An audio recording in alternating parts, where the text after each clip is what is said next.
Hello and welcome to this special bonus episode of Can We Still Be Friends? This is a recording of a live virtual event that Ryan and I did for Wakanda Area Library, which is a public library around us here in the Chicago burbs. In this event, we were asked to recommend some titles for the library streaming video platforms Hoopla and Kanopy. So that's what you're about to hear is Ryan and I kind of ping-ponging back and forth and giving some recommendations for some hidden gems or some of our favorite movies that happen to be on these platforms. So we hope you enjoy this more raw and uncut version of Can We Still Be Friends? And yeah, if you don't know, check with your local library to see if you have access to Hoopla and or Kanopy.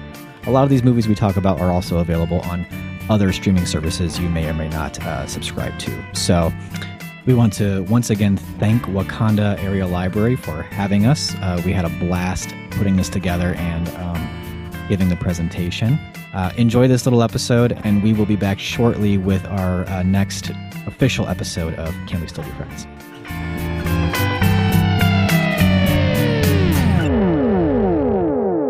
Thank you, Molly, and thank you everybody for being here. We are really grateful that the Wakanda Public Library has asked us to be here. So we hope you find some movies that you're able to take away from this night and find Hoopla and Kanopy as good alternatives to other streaming sites. So first, a little bit about us. My name is Ryan Ebling. I am an English teacher at Libertyville High School. I teach a class called Philosophy and Film, which is a really fun class to be able to talk about movies with kids and talk about philosophy. I did my student teaching at Wakanda High School, so I took a couple field trips to Wakanda Public Library while I was there, so I'm very familiar with the library there. And Nate Goss is with me. He's a librarian at Cook Memorial Public Library. He also co-hosts the Cinema Club there, which is a really great time. And we host a podcast called Can We Still Be Friends that we started in 2014. And that picture is from about 2014. And we need to update our pictures because we both have aged significantly and have a couple kids now to our families. We look a lot more worn, I think, than we did back then. More gray hairs, yeah. Yeah. Yeah, and so today we wanted just to really focus on some of the library services and streaming platforms that you have freely available to you as a Wakanda library card holder. The two we're going to be focusing on is Hoopla and Kanopy. These are services that are, all you need is your library card number and a valid email address.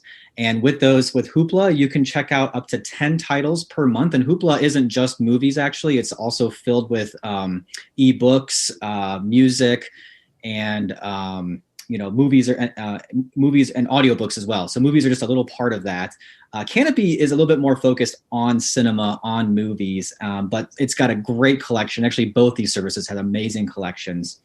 And with Kanopy, with your Wakanda card, you can check out up to 15 titles per month. So you've got a lot available to you as far as streaming content goes. And I think our goal for the evening is really just to kind of help with that situation you might find yourself in these days where streaming is widely available, and you may have streaming services beyond this, such as Netflix, Disney Plus, HBO Max. It seems like the services grow more daily. And then you get to the point where you're sitting there maybe on a Friday night with the family or your loved one, and you're sitting there and you're just saying like, well, what should we watch? You've got all this content at your fingertips, and you're still sitting there just kind of, wandering through the wilderness of streaming. And so what we want to do is take these library services, because these are services that you all at this event have access to, and just kind of highlight a few titles that we've seen that have meant a lot to us personally, that maybe you haven't heard about, but that we really think a lot of people or everyone would enjoy. So this is how we're going to break it down.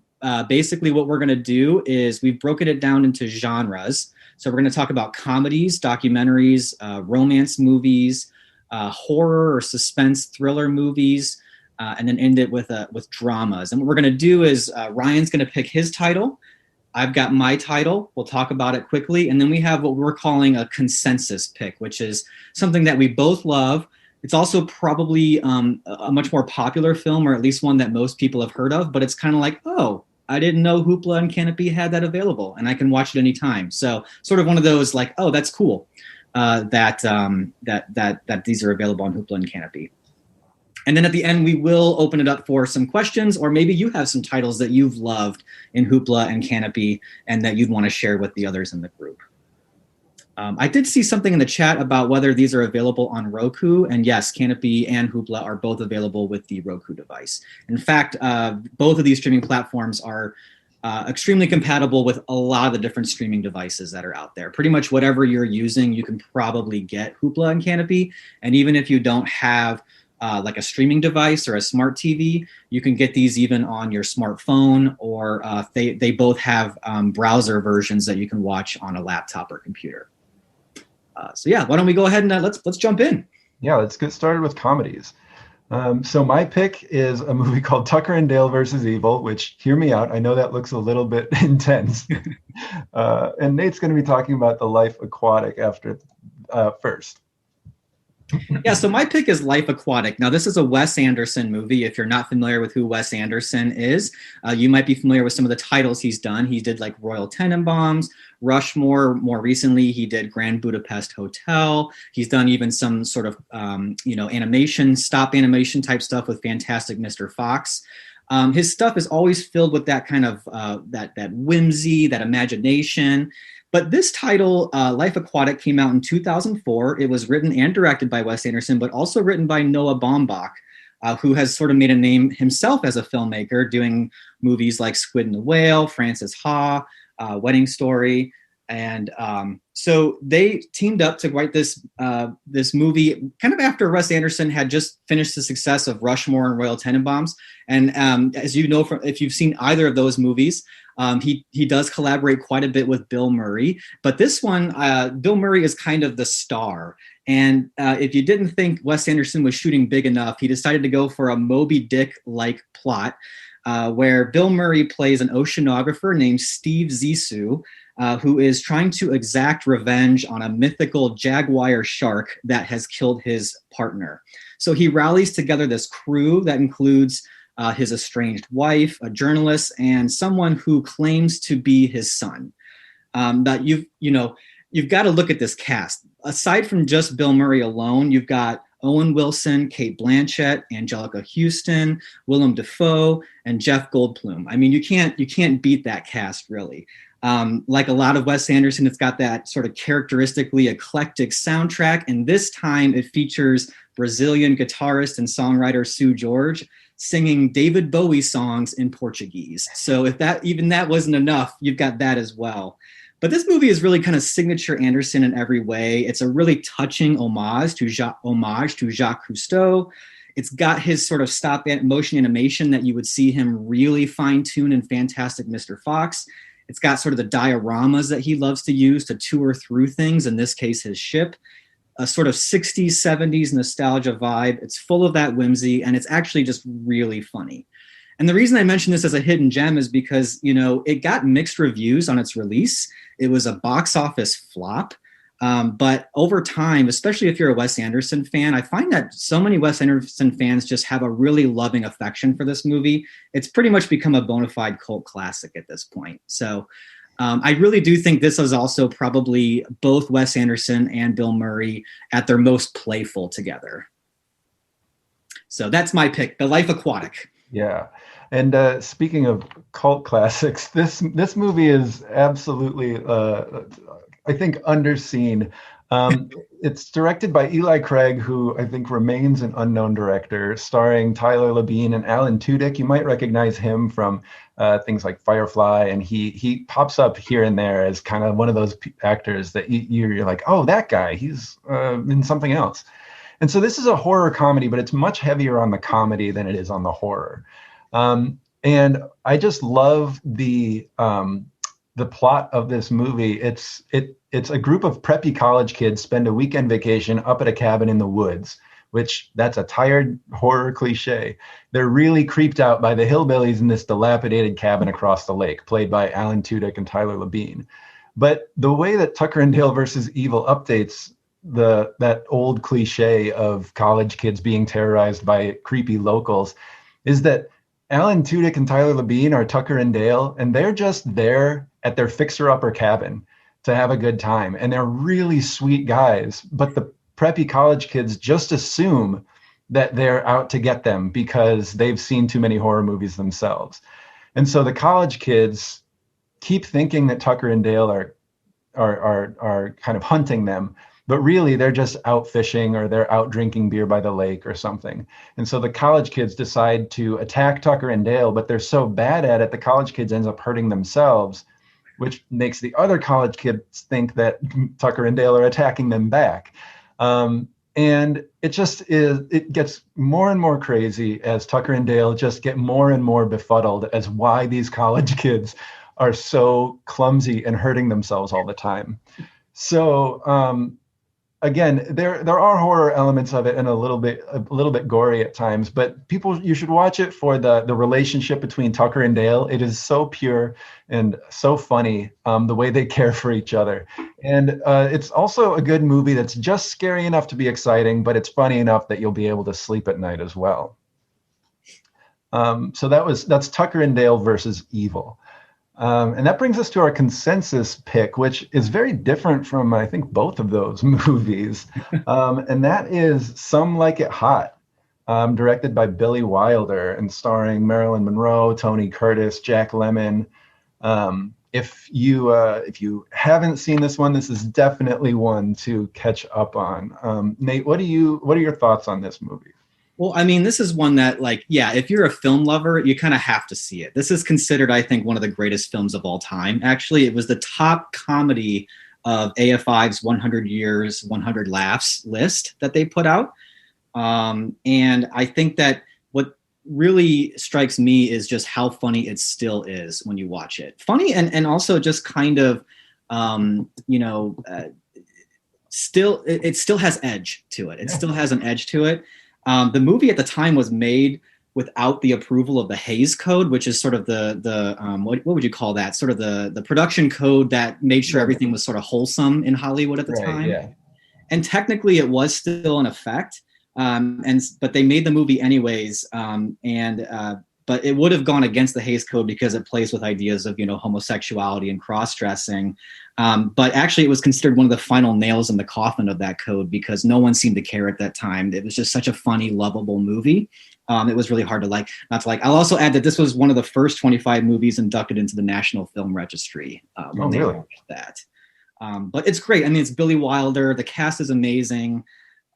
This was for me sort of my revelation of Jack Lemmon. I really hadn't seen a lot of his stuff, and once I saw him in Some Like It Hot, I was like, this is why he's such a great actor. Yeah, you absolutely understand his place. And yeah, I mean, this was for me the starting point for Jack Lemmon too, and I went on to watch The Apartment and so many of his other amazing movies.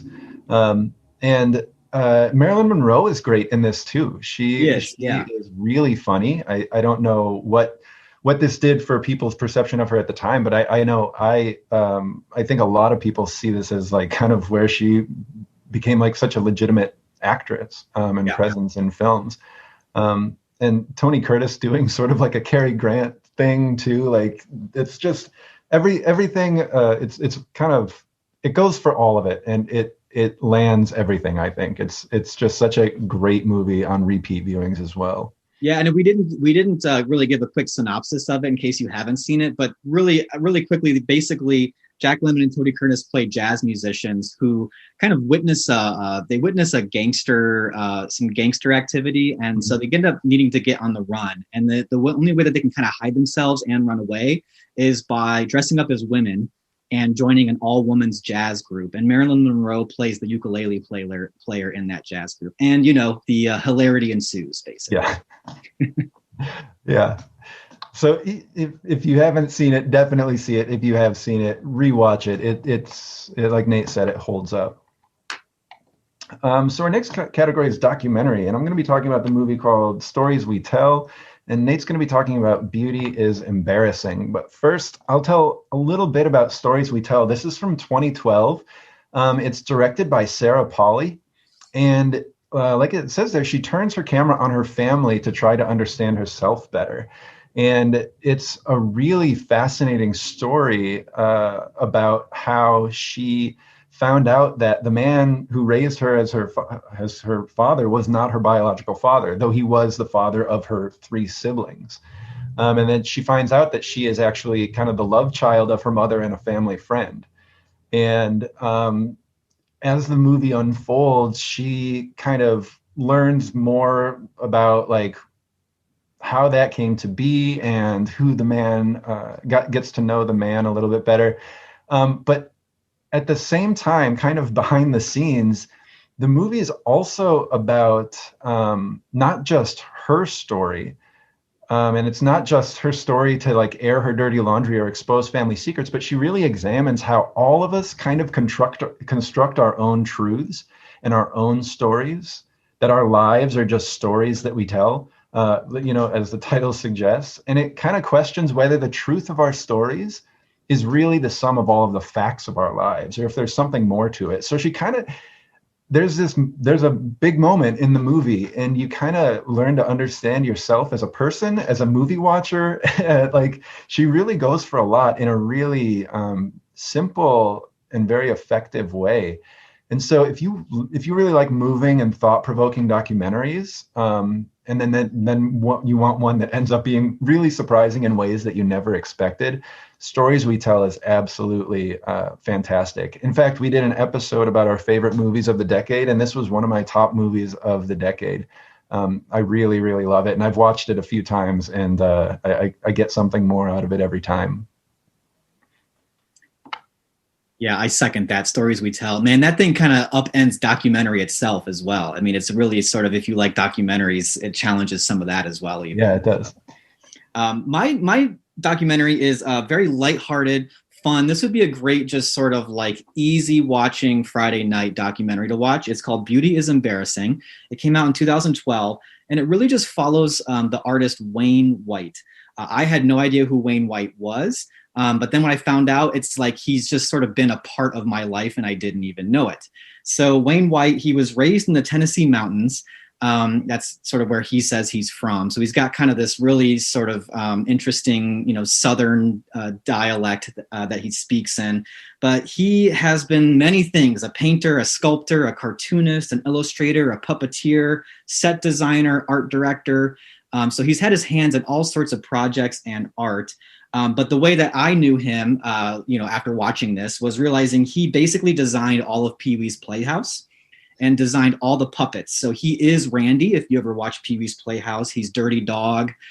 He also designed, because he got some notoriety for his artistic design in that, he designed all of the Smashing Pumpkins music video, Tonight Tonight. He did Peter Gabriel's Big Time video. So he's really been known to have this style that's sort of, it's always got a little bit of humor to it. And it's also got a little bit of sort of an arts and crafts feature to it as well. But he, in the movie, it's really just about his life and his story, but also about his mission, which is his mission is to bring humor into the fine art world. And so you see behind in that picture, one of the things that gave him some notoriety in the fine art world is he would take paintings he found of landscapes in the thrift store, these things that are just sort of recreations of generic landscapes that are already framed that people would have in their living rooms. And then he was always inspired as a kid by like giant letters like on Wheaties boxes. And so he would just take weird, pithy sayings and he would paint them within the landscapes of these thrift store paintings. And these pieces of art, he takes basically what he got at Goodwill for pennies, and by adding some large letters to it, now it sells for $20,000 as a fine piece of art. To him, he thinks this is funny, but he also really likes the art, and he's also really good at doing the lettering. So it's this really good conversation within the movie about what is fine art. Why can't it be more funny? Why do we have to take ourselves so seriously? And also, he sort of has this mantra and this philosophy of art being a 24/7 lifestyle. He's married to a cartoonist named Mimi Pond, who was great in her own right as a comic artist. And so you go into their home and you learn how they live as artists. And then he goes around in his town and wears giant paper mache heads of like Lyndon B. Johnson to just sort of get people to laugh. But then you also have to just be wowed by the art of this huge paper mache Lyndon B. Johnson. So it's a really fun documentary. I can't really highlight it enough. It's one of those kind of small documentaries that not a lot of people saw. So it's called Beauty is Embarrassing. Mm-hmm. I actually haven't seen that one. I've been meaning to, and now you really definitely sold me on it. It's fun. It's a good one. Our consensus pick is fairly different from our two individual picks. The one we went with was I'm Not Your Negro, which was directed by Raoul Peck. And the writing credit goes to James Baldwin because it takes the text from an unfinished book that Baldwin was working on at the time of his death, and it uses that as the only voiceover, but it also uses clips from Baldwin's interviews on the Dick Cavett show, a debate he had with Buckley, and also shots from just kind of art throughout and movies and TV throughout the decades to bring Baldwin's take on race, on his own life, on the lives of Medgar Evers and Martin Luther King Jr. and Malcolm X, and kind of recontextualize them for our time. And it is like everything Baldwin wrote. It is emotional. It is really hard hitting. It is very honest. It's very vulnerable, and it's really challenging. But it is a tremendous work of art. It was nominated for Best Director. It didn't end up winning the year that it was nominated. That went to O.J. Made in America. But Best Documentary, right? What's that? You said Best Director. I'm sorry, Best Documentary. Yeah, I'm sorry. So Nate, what did you think about I'm Not Your Negro, or do you have anything to add about that? Well, I just think this is the one that I really wanted us to have as our consensus pick because it was my exposure to Baldwin. I mean, I feel like James Baldwin was such a powerhouse in his time.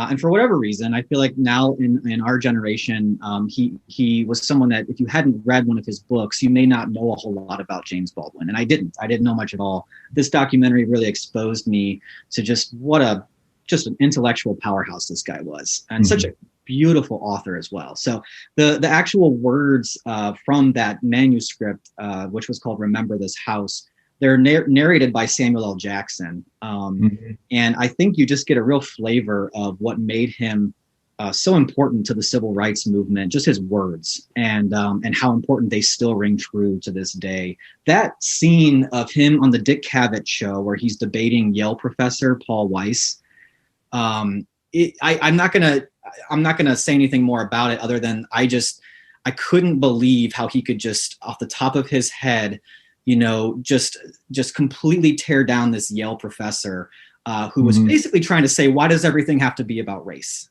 And Baldwin's response to that is just one of the most beautiful things that has stuck with me for the years since I've seen this movie. It's also available on both Hoopla and Kanopy. I don't think we've been saying where these are at, but yeah, this is one that you can get on both services. Definitely a consensus pick in my book.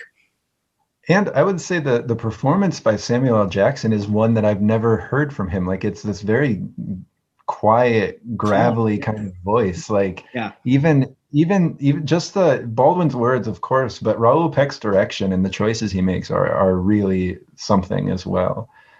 So again, kind of like I think we might say this about all our consensus picks. If you haven't seen it, it's a must see. If you have seen it, it's a really good one to revisit as well. Yeah. So we're going to move on to romance. And my pick is a French movie called Priceless, and Nate is going with The Best Years of Our Lives. And so Priceless is from 2006. This is directed by Pierre Salvadori. You might recognize Audrey Tautou there. She is in our consensus pick, actually, coming up, Amelie. She was in A Very Long Engagement. She was kind of, through the early 2000s, kind of the French actress. And then behind her is Gad Elmaleh. And this is it's a really funny and kind of unusual type of romance. It's sort of like if Dirty Rotten Scoundrels was a full-on romantic comedy. There's an element of sort of like con artistry a little bit. But what happens is Audrey Tautou plays a young woman who makes her living by dating rich men. And rich, sometimes older men, but not always. And so she dates them for a while and lives their lifestyle, and then moves on to someone else. And she just kind of travels around France doing this. And early in the movie, she mistakes Gad Elmaleh's character, who is a waiter in the hotel. She mistakes him for a wealthy man because he fell asleep in his tuxedo, and what would be more ostentatiously wealthy than just falling asleep in the hotel bar in your tuxedo. And they end up kind of flirting and getting along one night. And then she finds out the next morning that he's actually a waiter and not wealthy. So obviously she's not going to date him because that's not going to make her enough money. But she does end up mentoring him in his own career, dating rich older women. And so they're kind of slightly conning older wealthy people while keeping tabs on each other and staying in touch. But then over the course of the movie, they kind of start forming a relationship together, and looking for more like long-lasting love than just the short bursts of relationships that they've been getting. So it's just a really unique and charming blend of a lot of comedy genres. Kind of the Gad Elmaleh is very much like a deadpan Jacques Tati kind of quiet comedian. He's very physical in the way he performs, and Audrey Tautou is just really charming in her role as well. So it's one that my wife and I saw when we were dating. We saw it in the theater, and it's always kind of been this movie that's held a special spot for in our hearts as well. Sounds great. So my pick is The Best Years of Our Lives. This is a movie that came out in 1946. It was directed by William Wyler, who you may know as the director from movies like Roman Holiday, Ben-Hur, and Funny Girl. But this is really, it's kind of a textbook golden age Hollywood production. Like Samuel Goldwyn from MGM Studios, he was the one that decided he wanted to make a picture about veterans returning home from World War II. So he hired a war correspondent, McKinley Cantor, to write a screenplay, and he hired his hired gun, William Wyler, to direct it. But this is the story, and I am kind of stretching a little bit with the romantic aspect here, because it's really more a story about veterans returning home from war. But there are these love stories that are really compelling, we've woven in there. This is about 3 World War II veterans who return home to small town America. I believe the town is a fictional town called like Boone City or something like that. But one of them's name's Al, played by Frederick March. He returns to his, he's like an older gentleman who's returning to his job as an influential banker. And he's got his own struggles of kind of figuring out how to get back into that banking industry, and reconcile his loyalties to other people from before with ex-servicemen who have new banking needs. There's a veteran named Fred, played by Dana Andrews, who is kind of just he just is a normal sort of everyday blue collar worker who's finding it difficult to hold down jobs after he returns. And then there's Homer, played by Harold Russell, who is coming home as an amputee after losing his hands in the war. And he deals with the issue of wondering if his fiance and his family's feelings towards him are still coming from a place of love, or if they're coming from more of a place of pity. You've got a great cast of women in this as well. Myrna Loy plays Millie, who is Al's wife. Virginia Mayo plays Fred's new wife. And then Kathy O'Donnell, who's pictured there with Harold Russell as Homer, plays Wilma. And, so what you have here is actually kind of three different love stories, but the most compelling one is the one that you see pictured here between Homer, who's the amputee, and Wilma. He just cannot accept the love that she has for him. He has come home. He's got sort of a hook prosthesis. And this is all, this isn't, he was an actual amputee in real life. So he's not a non-actor, Harold Russell playing this part. And he does a wonderful job here. And it's a really beautiful love story that you see in this movie through it. You have cinematography here, cinematography being, who's kind of behind the camera by Greg Toland, who did Citizen Kane. And what he was kind of known for were these really signature, they were called deep focus shots, where the background and the foreground are both in focus. And so you get these really great shots in this movie where, the camera doesn't move around a lot, but there's just a lot to look at. There's stuff happening in the background just as much as there's stuff happening in the foreground. And I would say, this is just it's one of those movies that it's an important film, but it doesn't feel self-important. It doesn't kind of congratulate itself for being made. This was made before PTSD even was given a name, but I think it really bluntly portrays those difficulties of returning to civilian life after war. And not just those difficulties for the actual servicemen, but the difficulties to their families and their communities as well. Harold Russell, the one who's pictured there, he actually won both a supporting actor award for the Academy Awards, but also an honorary Oscar. The honorary Oscar being because they wanted to give it to him because he gave hope to veterans. And they didn't think he would actually win the real award. And then he actually did win the real award. So he's the only actor who has ever won 2 Academy Awards for the exact same role. And he's not even a professional actor. So there's that. But this ended up winning like 8 Academy Awards. It was one of those first movies that kind of swept the Oscars. And it also was one of those first 25 movies to be inducted into the National Film Registry. I feel like it's underseen, though. I don't feel like a lot of people have seen this. It's available on Kanopy. And I feel like MGM hasn't even really done a lot to do a lot of special releases or anything. So you just kind of catch it when you can. And I really don't think you should miss this one. Yeah, that's one. I honestly, the name doesn't even stand out to me. I know that I've heard of it, but I wouldn't have been able to place it at all. So that's another one. That's you've got 2 in a row there that I've got to add to my list personally. And so our consensus pick, we're going back to France and back to Audrey Tautou with the movie Amélie from early 2000s. And this one is a romance in a lot of different ways. I kind of feel like it just injects romance into your life when you watch it. You kind of, and that's part of the plot too, is that Amélie, the main character, just has this really infectious sort of love of life and love for all people. And so it's directed by Jean-Pierre Jeunet, who is a very inventive director. He's done City of Lost Children, A Very Long Engagement. I know I'm blanking on some of Delicatessen, but he's always got unique sets and unique camera work and unique stories. But what were your thoughts on this one, Nate? Well, I think you're right. This is a romantic movie, like romantic in like the philosophical sense, Mm-hmm. but there is a romance in here as well, Basically, Tautou plays Amélie, and she kind of just decides to devote her life to bringing happiness to others. So that in itself is just a really warm, feel-good kind of thing. And she comes up with these really sort of complex schemes to do this. Mm-hmm. But then she ends up actually falling in love herself. And I don't know, what was the company that came up that was using the traveling gnome as its kind of thing? Oh, that's right. It was like a travel company. Was it Travelocity?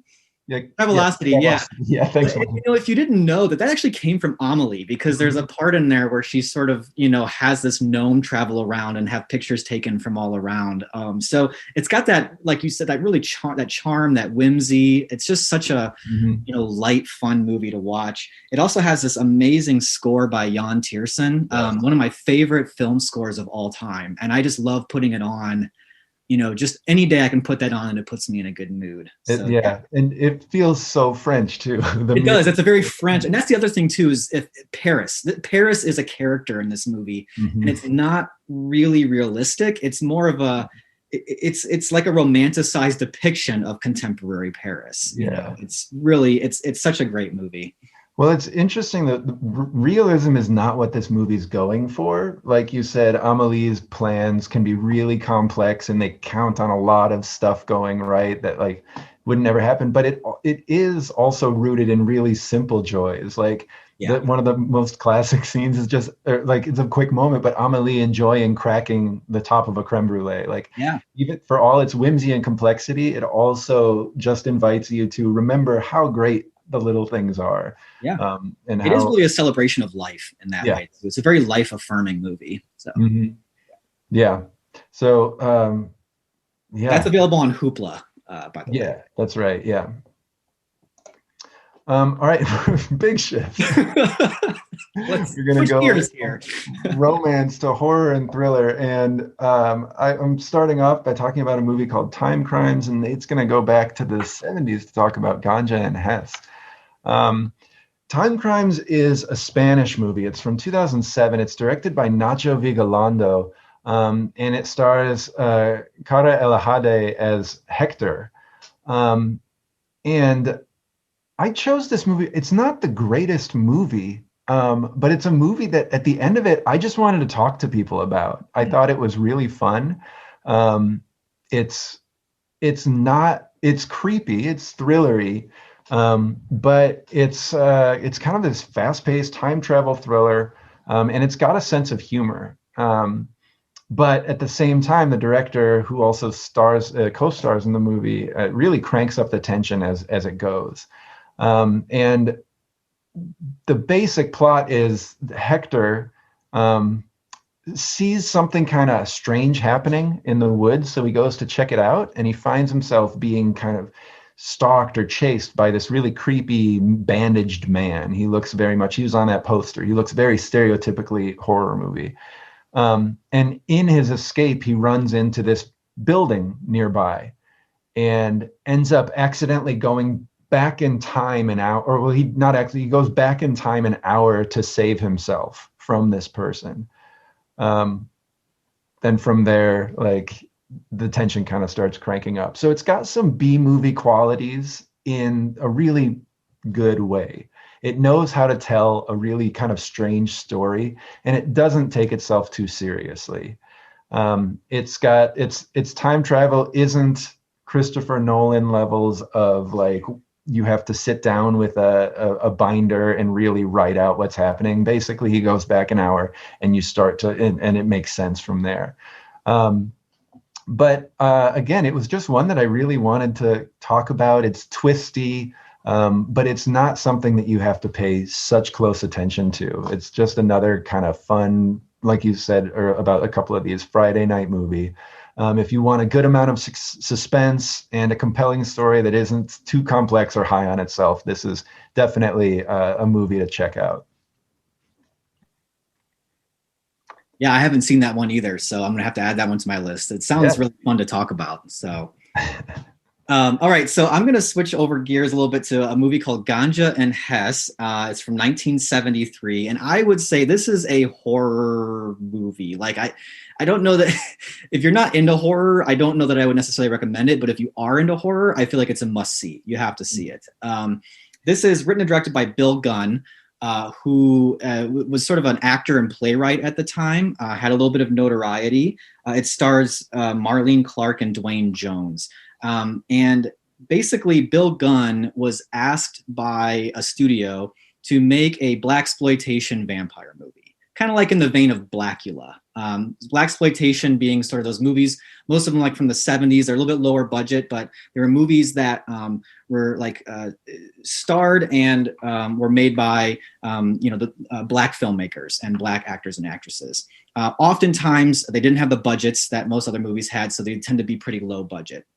And usually they were more sort of mainstream or just entertaining kind of fare. Well, Bill Gunn, being the actor and playwright that he is, decided to make a complete art film out of this. So this, I kind of have here in my quote, this is basically like a vampire fever dream. It's not what the studio wanted, but instead what you get is this really one-of-a-kind surreal dive. Basically, it's about this character, Dr. Hess Green. He's an anthropologist. And he is stabbed by his assistant with a dagger from an ancient African civilization. The assistant who stabs him eventually kills himself. And Dr. Green realizes that he's been turned into a vampire by this dagger and proceeds to drink the assistant's blood. Now then, Dr. Green, who is now a vampire, falls in love with that assistant's girlfriend. That's the Marlene Clark character. Her name is Ganja. Her name is Ganja, correct. And she's the assistant's girlfriend who's looking for her missing boyfriend, basically. So she soon learns about Dr. Green's secret. They fall in love, and he ends up making her a vampire too. So that's all I'm going to say, because from there on, it just gets kind of, weird in a good way. But it just gets more. 70s. What's that? Very 70s. Very 70s, yeah. If you like 70s cinema, this is also a great pick. But Gunn is really trying to use vampirism as a metaphor for things like addiction. He touches on organized religion, feminism, the idea of Black assimilation and white imperialism. It's all wrapped up in this idea of vampires, which makes it really, really fascinating to kind of study and think about. But it's also just entertaining as a vampire movie. If you like that kind of thing, it delivers. It delivers as a vampire movie as well. It does have a low budget feel, kind of like what Ryan was saying about Time Crimes. This was made on a $350,000 budget, so you got to get used to kind of the grainy film quality. The audio quality isn't always great, but the story is great. The ideas are great. The acting is good, really good for being a low budget movie. It was really so influential that Spike Lee actually remade this as a movie called The Sweet Blood of Jesus in 2014. But I would just stick with Ganja and Hess. Even though I love Spike Lee, I would just stick with the original. It really is, it can't be beat. So Ganja and Hess, this is available on Kanopy. Yeah, I'm going to jump in on this one too. I watched Ganja and Hess this year at Nate's recommendation, and it's really great. And not just, I mean, if you are also just like a film lover, this is a really, I would say, important movie in film history, because the filmmaking by Bill Gunn is very, very good. And that is part of why it failed as a blaxploitation movie, because people watched blaxploitation movies to watch something that was so bad. You could maybe be laughing at it, and but Ganja and Hess doesn't invite you to laugh at it at any point, because it's a very, very well-made, well-thought-out movie. And I think it was released into like 2 theaters for a weekend or something. And then they kept trying to release it 5 or 6 different names. They re-edited it all these times, but now we finally have the full original movie, and it's available on Kanopy. So this is the kind of thing that for decades film lovers wished they could have seen. So I know it's not our consensus pick, but I really think this is a great movie too. Yeah. Our consensus pick is a lot more conventional. So this is Halloween from 1978. And Jamie Lee Curtis, really her breakout role. And Nate and I actually watched this movie for an episode of our podcast a couple years ago. We watch horror movies at Halloween, and so we did this one, and we both thought like it really holds up. It's one of the movies that set the template for what the kind of slow-moving monster slasher movie. If you've seen other ones that came after it, some of the stuff that happens in Halloween is going to be predictable, but somehow the score, the performances, it still is able to be effectively scary. And this is a film debut of Jamie Lee Curtis. Right. So this is the first time we see her on the screen. And of course, a lot of us probably know that iconic score, it's kind of like the horror movie score, right, from Halloween, the do I need to hum it? It's kind of high pitched, so if you don't want to. I won't use my falsetto. But anyways, that was actually composed and performed by John Carpenter, who is the director of this movie and also co-wrote it with Deborah Hill. So, I mean, it's another one that's just, it does so much with its low budget. This only had a budget of $300,000. And so, I mean, just the scares it's able to pull with just the little tricks it uses that are mostly just cinematic tricks, tricks in, pacing towards suspense, tricks in cutting of the camera, it's impressive in a lot of ways. And it really did, like you said, Ryan, it kicked off the slasher genre as we know it today. I mean, basically it was taking its inspiration from, Hitchcock's Psycho, but the whole idea of us having slasher movies kind of starts with Halloween. And for that reason, it's also in the National Film Registry, culturally significant. This movie is available on Hoopla right now. Yeah. All right, so we'll move on to our next category, drama. Our last category. Yeah. I'm going to be talking about the Virgin Suicides, and Nate's going to be talking about Daughters of the Dust. So why don't you tell us about Daughters of the Dust? Yeah, this is kind of like you were saying with Ganja and Hess. This is another movie that people for a long time wished they could find after the fact and had a hard time until just recently now when it's kind of had a resurgence, and it is available now on Kanopy. This is a film from 1991 written and directed by Julie Dash. This is the first feature film, if you can believe it, directed by an African-American woman that's been distributed theatrically in the United States. It's a sad fact, but for that reason, it is a really significant movie. And it would be one thing if it was a so-so movie, but instead what you have is a gorgeous movie that's amazing. This is set in 1902, so it's kind of a historical piece. It's a languid, sort of poetic look at three generations of Gullah women as the family that they are a part of is preparing to migrate off of their island and into the north, part of the Great Migration. Dash was inspired by her own father's Gullah family, who also migrated to New York City in the early 20th century. So if you're like me before this, I didn't know hardly anything about Gullah culture, the Gullah people, and this is American history. This is American culture. But the Gullah, or Geechee, as they're sometimes referred to, are basically African Americans who live in the low country region in the US. This would be like the coastal plains and sea islands of Georgia, Florida, South Carolina. But because historically of their relative isolation from whites in the more rural plantations, the Gullah developed their own unique Creole language and distinct culture with more of an African influence. And Daughters of the Dust is completely and totally enveloped in this Gullah culture the entire time.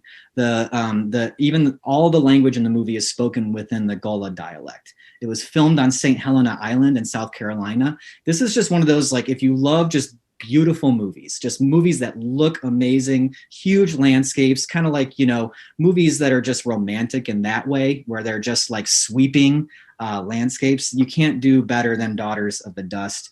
The narrative is kind of, it's more like poetry. She took a lot of inspiration from writers like Toni Morrison and Alice Walker with the way that she sort of set up the film. And this film really had another resurgence more recently when Beyonce, for her visual album Lemonade, she kind of brought renewed attention to Daughters of the Dust, because that, if you watch the film Lemonade that came with the album, Beyonce's album, she has several direct visual references to Daughters of the Dust. And there's some of the most gorgeous pieces in that movie as well. It's a really great movie. I like it because it's a culture that we rarely talk about or see portrayed in film, but it's also just this sort of meditation, as I say here, on the timeless tension between tradition and progress, because this family is really wrestling with, they kind of need to move to the north, but they know that they're going to be losing some of that culture and that tradition. And how do you respect your ancestors when you have to make a decision like that? And it's a really great drama for that reason. And once again, selected to the Library of Congress National Registry of Film in 2004. And this is available, if I didn't mention it already, on Kanopy. Yeah, great. Thanks. My movie is The Virgin Suicides. It's directed by Sofia Coppola. It was her directorial debut, and I think kind of the last thing people had heard of Sofia Coppola was her not great performance in Godfather 3. And then she shows up directing The Virgin Suicides, and the jokes stopped at that point. Like, her talent was very apparent. And it is a really honest and insightful look at the inner life of a teenage girl, through the eyes of teenage boys, kind of like figuring out the mystery of five sisters who commit suicide. So it's a very heavy topic, but Coppola is able to make it not this heavy movie.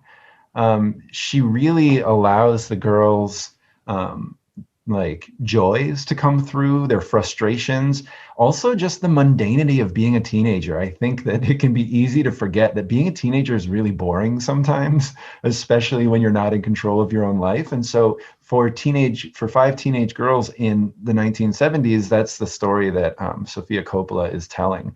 The performances are incredible. Kirsten Dunst, James Woods, Kathleen Turner.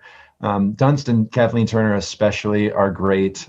You've got Giovanni Ribisi does the voiceover, which is really setting the mood. And visually, I think that Virgin Suicide is kind of the precursor to all the visual like Instagram filters and everything. I think Sofia Coppola was way ahead of the curve with that sort of thing.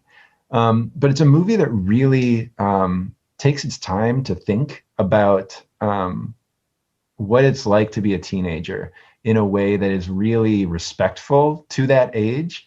And as a high school teacher, that feels very important to me, that people kind of remember that high schoolers, for all their quirks and as irritating as they can be sometimes, there's a lot going on there. And I think Sofia Coppola really can capture that well.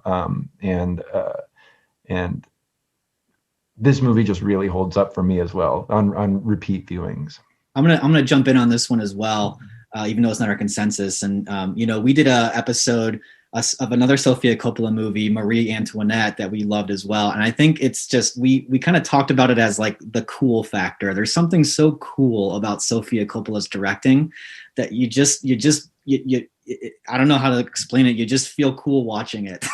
Yeah, and yeah, but also this one features, I talk about scores a lot, but this features a score by a French duo pop group called Air, and it just is so pitch perfect for this movie. It really highlights what's already an amazing film. Yeah, I can't believe I forgot to talk about the soundtrack because it's in my notes to talk about it. But not just the original score by Air, but she uses songs from the 70s just incredibly.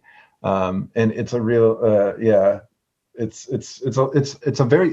a strangely fun movie at times, even though its subject matter is not fun. And like, she handles those differences in tone tremendously well. And so our consensus pick is a best picture winner from a couple of years ago, famously a confusing night at the Oscars, but Moonlight, directed by Barry Jenkins. And this is another one, like Stories We Tell, that was one of my favorite movies of the last decade. Mine too. And it tells the story of a black boy who becomes a black teenager, who becomes a black man, as he is dealing with being raised in poverty, but also being a gay man throughout his life, and how that affects him as a boy, how it affects him as a teenager, how it affects him as an adult. And it's a gorgeous movie. Barry Jenkins knows how to film the colors and the lights of Miami beautifully. There's again a score by Nicholas Britell that is now iconic. I'm sure if you haven't seen this and you watch it, you'll recognize the music from the movie. It's used all over the place now. And it's just full of amazing performances. Mahershala Ali, this was kind of his breakout movie, and he won the Oscar for it. But it was a movie I saw it and loved it immediately, and was hesitant in rewatching it just because I had loved it the first time so much, and the second time it was as powerful and as beautiful as I remembered. Mm-hmm. Yeah, I'm going to add to that it was the same for me. I watched this a second time. We watched it in preparation. We did an episode on our favorite films of the decade that Ryan already alluded to. And I think for both of us, this was like right near the top of the best movies of the decade, the last decade, that is. It's just, as you said, it's gorgeous. You know, the Mahershala Ali in here, he kind of plays a father figure to little Chiron, who's the little boy that you see pictured in the picture there. And there's just that scene, he's teaching him how to swim, and that's where that score comes in that is now iconic. But it's iconic because of that scene. That scene has to be one of the scenes of the decade, if not one of the most powerful scenes, maybe in cinematic history. I know that's hyperbole, but still, there is something about that scene that you can't watch it and not get chills, I don't think. It just, everything comes together in it so well. But, you know, the entire movie is just gorgeous, and it's one of those movies that I think I watch and I just learn every time how much everybody is deserving of love. It's such a movie about, there is an ache to this movie. That's why we have it in that drama category, I think. But it's in that way, it is such an important film, or at least it was for me, for just a reminder of how much everybody deserves love in this life, you know? Yeah, because there are characters in this movie. Mahershala Ali plays a drug dealer, and Chiron's mom is a drug addict. And Janelle Monáe plays Mahershala Ali's girlfriend. And there are many places where those have been stock characters. And Moonlight takes its time to get to know and understand those characters. And also not let Mahershala Ali's drug dealing character off the hook, or Naomi Wood's mother character off the hook for her parenting. But there's also a humanity imbued in every character in this movie that is just remarkable, that they're able to pull off. Unfortunately, I feel like it if you haven't seen it, it just gets mostly known as that weird dust up at the Oscars where everyone thought La La Land won and Moonlight was the one that actually won. And I think what got lost in that whole story was how deserving Moonlight was of that Best Picture, and also just how important of a movie that was in so many ways. And also that night, Mahershala Ali won Best Supporting Actor. He's the first Muslim ever to win a Best Acting award. And Joy McMillan didn't win, but she was the first Black woman to ever be nominated for a Best Editing Oscar. And this is one of those movies where you could look at everything: acting, score, cinematography, editing, directing. Everything is just pitch perfect and just absolutely immaculate in this movie. Mm-hmm. Yeah.